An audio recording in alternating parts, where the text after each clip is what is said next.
حضرت امام مالک کہتے ہیں میں غریب کا بیٹا تھا۔ اکثر دین پڑھنے والے غریبوں کے بیٹے ہوتے ہیں۔ امیروں کے بچے ایف ایس سی پڑھتے ہیں، بی ایس سی پڑھتے ہیں، ٹیکنالوجی پڑھتے ہیں، غریبوں کے بچے دین پڑھتے ہیں، اور پھر امیروں کو ممبریاں ملتی ہیں، غریبوں کے بچوں کو اللہ ممبر عطا فرماتا ہے، مصلی رسول اللہ دیتا ہے۔ حضرت سیدنا امام ابو مالک فرماتے ہیں میں غریب کا بیٹا تھا اور میری 6-7 بہنیں، میں اکیلا بھائی تھا۔ آپ فرماتے ہیں میرے ابا جی فوت ہو گئے، میری امی پکڑ کے مجھے ایک دھوبی کی دکان پہ لے گئی، کہنے لگی اسے کپڑے دھونے کا طریقہ بتا دے، سلیقہ سمجھا دے، یہ بھی ایک چھوٹی سی لانڈری کی دکان کھول لے گا، میری بیٹیوں کا پیٹ پالے گا۔ دھوبی کہنے لگا ٹھیک ہے، میں 2-3 درہم بھی دوں گا مہینے کے، اور جب کام سیکھ جائے گا تو تنخواہ بڑھ جائے گا۔ امام ابو مالک رحمۃ اللہ علیہ فرماتے ہیں میں بہنوں کے لیے روزی کمانے نکلا، میں بیوہ ماں کے سر پہ بوجھ اتارنے کے لیے نکلا، میں غربت کے عالم میں نکلا۔ رستے میں امام اعظم کا مدرسہ تھا، فرماتے ہیں میں وہاں چمکتے چہرے دیکھتا، لیکن اپنی غربت کو دیکھ کے میں آگے بڑھ جاتا، پریشان ہوتا کہ میں کیسے علم حاصل کروں گا۔ آپ فرماتے ہیں امام صاحب مجھے اکثر دیکھتے، ایک دن امام اعظم باہر نکلے، مجھے کھڑے ہوئے دیکھا تو قریب بلایا، سینے سے لگایا، ماتھا چوما، کیا نام ہے؟ میں نے کہا ابو مالک میرا نام ہے۔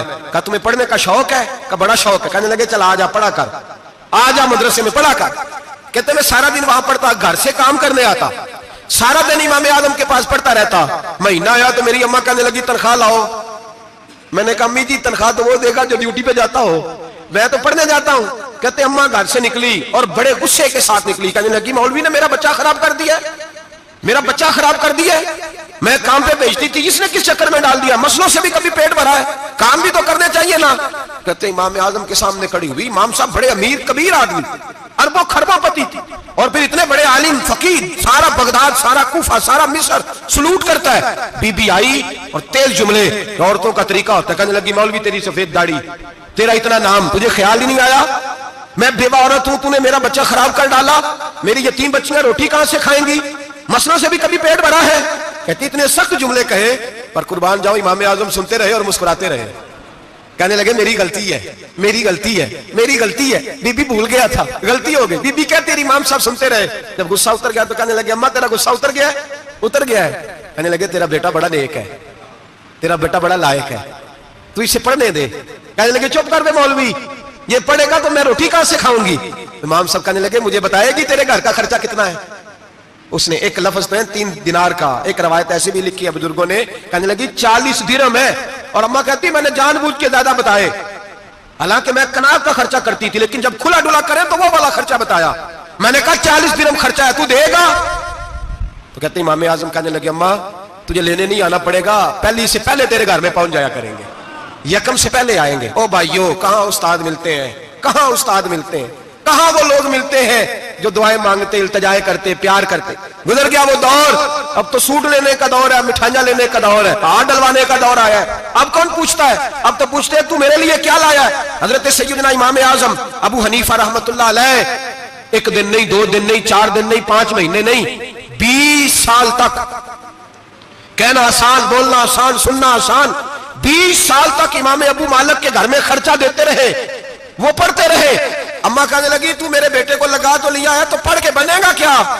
حضرت امام اعظم فرمانے لگے بادشاہوں کے تخت پر بیٹھ کر بادشاہوں کے ساتھ کھانے کھایا کرے گا، ان کے ساتھ بیٹھ کے حلوہ کھائے گا، وقت آئے گا تو دیکھے گی۔ کہتے ہیں میرے امام انتقال کر گئے، وقت بیت گیا، ہارون رشید نے مجھے بلایا بغداد میں اور کہا میں آپ کو چیف جسٹس بنانے لگا ہوں۔ کہتے ہیں میں خوشی سے سجدے کرنے لگا، میں چیف جسٹس بنا۔ میں نے اپنی اماں کو خط لکھا کہ اماں بغداد آ جا، تیرے بیٹے کو اللہ نے بڑی شان عطا کر دی ہے۔ فرماتے ہیں ہارون رشید کی بیوی بڑی اولیاء کی، علماء کی بڑی فرما بردار تھی، محبت کرنے والی تھی، اس نے حلوہ بنا کے بھیجا، کھانا بنا کے بھیجا۔ ہارون رشید تخت پہ بیٹھ کے کھانے لگا تو کہنے لگا امام صاحب آپ بھی یہیں آ جائیں میرے ساتھ۔ کہتے ایک کونے میں وہ بیٹھ گیا، ایک میں بیٹھ گیا، بیچ میں کھانا رکھ لیا۔ اتنی دیر میں میری اماں بھی پہنچ گئی، 2 لقمے کھائے تھے کہ اماں آ گئی۔ جب اماں نے مجھے تخت پہ بیٹھے دیکھا، ایک یتیم، ایک لاوارث، ایک بن باپ کا بچہ، وہ کل تک جو بہنوں کے لیے 4 دینار نہیں لا سکتا تھا، تخت پہ بیٹھ کے جب روٹی کھاتے دیکھا تو اماں تڑپ گئی، روئی، چیخیں ماری۔ میں نے کہا اماں کیا ہوا؟ کہنے لگی بیٹا مجھے تیرا استاد یاد آ گیا ہے، اس نے کئی سال پہلے کہا تھا اسے دین کا علم پڑھنے دے، اسے فقیہ بننے دے، یہ بہت آگے جائے گا۔ دیکھ آج اللہ نے تجھے کتنی شان عطا کی ہے۔ کہا بیٹا یہ کمال تیرا نہیں، یہ امام اعظم ابو حنیفہ کا کمال ہے، یہ ان کا کمال ہے جنہوں نے تمہیں یہاں تک پہنچایا۔ میرے بھائی اپنی پوری زندگی حضرت امام اعظم ابو حنیفہ نے، آج تو اساتذہ کرام، اساتذہ مجھ سے ایک ٹیچر کہنے لگے حضرت جی دل نہیں لگتا، بے سکونی سی ہے، کچھ بتلائیں۔ تو میں نے کہا کلاس میں کوئی یتیم بچہ ڈھونڈ لیں، کوئی لاوارث بچہ ڈھونڈیں، اس کی وردی اپنے ذمہ لے لیں، کتابیں اپنے ذمہ لے لیں، اس کا خرچہ اپنے ذمہ لے لیں، روز جیب میں ٹافیاں ڈال کے جایا کرے کہ غریب کو دینی ہے۔ پر میں 2 مہینے یہ والا وظیفہ بھی پڑھ کے دیکھے، اللہ آپ کو سکون عطا کرے گا۔ یہ بھی کہنے لگے بڑی ٹھنڈک ہوئی ہے، بڑا سکون ملا ہے، بڑی تابعداری۔ میں نے کہا آپ لفظوں سے سکون چاہتے ہیں، وہ لوگ خدمت کر کے سکون لیتے۔ کوفے کا ایک امیر آدمی تھا، پھر غریب ہو گیا۔ غریب، غربت بڑی پریشانی ہے، بڑی پریشانی، بڑی آزمائش۔ غریب بیوقوف اس لیے ہوتا ہے کہ اس کی جیب میں پیسے نہیں ہوتے۔ غریب مجبور اس لیے ہوتا ہے کہ اس کے پاس ہوتا کچھ نہیں نا، تو ساری آزمائشیں اکٹھی آ جاتی۔ غریب آدمی تھا، محنت مزدوری کرتا لیکن پوری نہ ہوتی۔ وہ کہتا ایک دن گلی میں ککڑی بیچنے والا آیا، تو میری ایک بیٹی تھی چھوٹی سی، باقی بچے بڑے تھے، چھوٹی ضد کرنے لگی، کہنے لگی ککڑی کھانی ہے، ککڑی۔ کہتے میں پریشان ہو گیا، دل ٹوٹ گیا، بیٹی نے سوال کیا ہے۔ فرماتے میں نے سوچا کس کے پاس جاؤں، کسی اور کے پاس مجھے سمجھ نہ آیا، میں سیدھا امام اعظم کے پاس چلا گیا۔ یہ شخص ہے جو مجھے دے گا بھی اور میرا پردہ بھی رکھے گا، مجھے دے گا بھی اور میرا، بولیے، میرا یہ پردہ بھی رکھے گا، یہ رسوا نہیں کرے گا، یہ فوٹو نہیں کھچائے گا، یہ فوٹو کھچا کے پہلے دن فیس بک پہ نہیں لگائے گا کہ میں غریبوں میں تھیلے بانٹ رہا ہوں، یہ اسی وقت اخبار والوں کو نہیں بلائے گا ایک تھیلا اور 6 اخباروں میں تصویریں، یہ اس طرح نہیں خیرات دے گا۔ حضرت امام اعظم کے پاس گیا تو فرماتے رش بہت زیادہ تھا، میں امام صاحب سے بات ہی نہ کر سکا، واپس آ گیا۔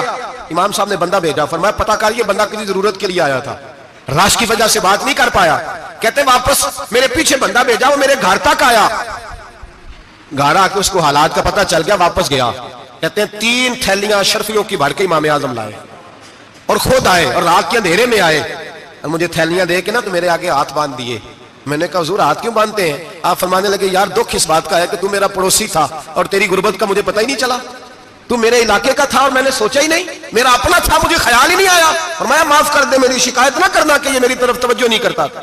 علم بھی تھا، عمل کا نور بھی تھا، تقوی کا حسن بھی تھا، غریب کی مدد کا جذبہ بھی تھا۔ آج لوگوں پر مال کا فتنہ سوار ہوتا ہے، سب پر نہیں لیکن زیادہ لوگوں پر۔ جیسے جیسے مال آتا جاتا ہے ویسے ویسے عقل بھی آتی جاتی ہے، ویسے ویسے سیانے بھی ہوتے جاتے ہیں۔ کہتے ہیں وہ بھی کمائے وہ بھی کرے، میں تو ٹیکنیکلی بڑا ہوں، میں عقل مند ہی، میں بڑی نہ بہن کی فکر رہتی ہے، نہ بھانجوں کی فکر رہتی ہے، نہ رشتہ دار کی فکر رہتی ہے، نہ دائیں بائیں کچھ دیکھتے ہیں۔ لوگ جیسے جیسے پاورفل ہوتے جاتے ہیں، ہٹتے جاتے ہیں، کٹتے جاتے ہیں، امیروں سے یرانے لگتے جاتے ہیں، آگے کی طرف دیکھتے جاتے ہیں۔ امام اعظم ابو حنیفہ رحمۃ اللہ علیہ نے ساری زندگی پیار کیا، محبت بانٹی، علم، فقاہت، تقوی، روشنی۔ آج لوگوں کو علم ہوتا ہے پر علم کا نور نہیں ہوتا، ہمیں بہت ساری باتوں کا پتہ ہوتا ہے پر وہ باتیں ہمارے لفظوں میں ہوتی ہیں، ہم اس کے حسن سے آگاہ۔ اور اگر میں یہ کہہ دوں کہ ہمیں ان باتوں پر یقین کامل نہیں ہوتا، کہہ رہے ہوتے ہیں، ہم سمجھتے ہیں، بڑی باتیں کرتے ہیں، لیکن ان باتوں کے پیچھے جو عمل کا جذبہ ہے وہ پھیکا ہوتا ہے۔ امام اعظم ابو حنیفہ رحمۃ اللہ تعالی علیہ جتنے بڑے عالم تھے اتنا ہی بڑا خوف تھا اللہ کا دل میں، اتنا ہی بڑا خوف تھا۔ ایک آدمی کہتا ہے میں نے امام صاحب سے مسئلہ پوچھنا تھا، میں نے عشاء کی نماز امام صاحب کے پیچھے پڑھی، کتنی لوگ باتیں سنتے ہیں، اس کا اثر کتنا لیتے ہیں، لیکن امام صاحب رحمۃ اللہ علیہ کا طریقہ کیا تھا؟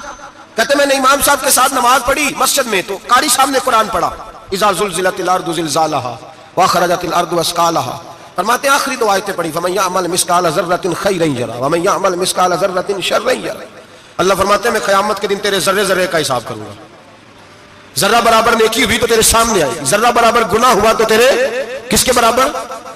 جی وہ کتنا ہوتا ہے؟ ریت کا 1 ذرہ، اس کے برابر بھی گناہ ہوا تو تیرے سامنے، یہ اللہ کہہ دیا ہے، تو ایسا انشاءاللہ ہو کے رہے گا۔ اللہ ایک دفعہ دکھائے گا، دعا فرمائے اللہ ہمیں معافی عطا فرمائے، اللہ ہم سے درگزر فرمائے، اللہ ہمیں بخشے ہوئے میں شامل فرمائے۔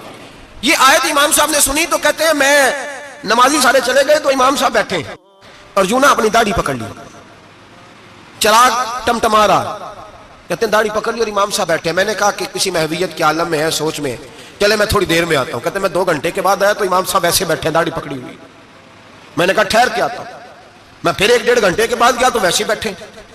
کہتے ہیں تہجد کا وقت ہو گیا، میں مسجد میں گیا تو چراغ ٹمٹمانے لگا، ختم ہونے کے قریب آ گیا، امام صاحب بیٹھے۔ اب میں نے دیکھا کہ آنکھیں آنسوؤں سے بھری ہوئی ہیں اور اپنی داڑھی پکڑ کے کھینچ رہے ہیں اور کہتے ہیں یا اللہ تو اگر ذرے ذرے کا حساب لے گا تو ابو حنیفہ تو الجھ جائے گا، اے اللہ تو ذرے ذرے کے بارے میں پوچھے گا تو میں تو نہیں جواب دے سکتا، خدا بندہ اس طرح کر، میرے ان سفید بالوں پہ رحم کھا، اے اللہ میرے بڑھاپے پہ مہربانی فرما، مجھ سے نہ ذرے ذرے کا پوچھنا، میں بڑا کمزور ہوں، میں نہیں جواب دے سکتا، مولا مجھ سے درگزر والا معاملہ کر۔ کہتے تڑپ رہے ہیں امام صاحب،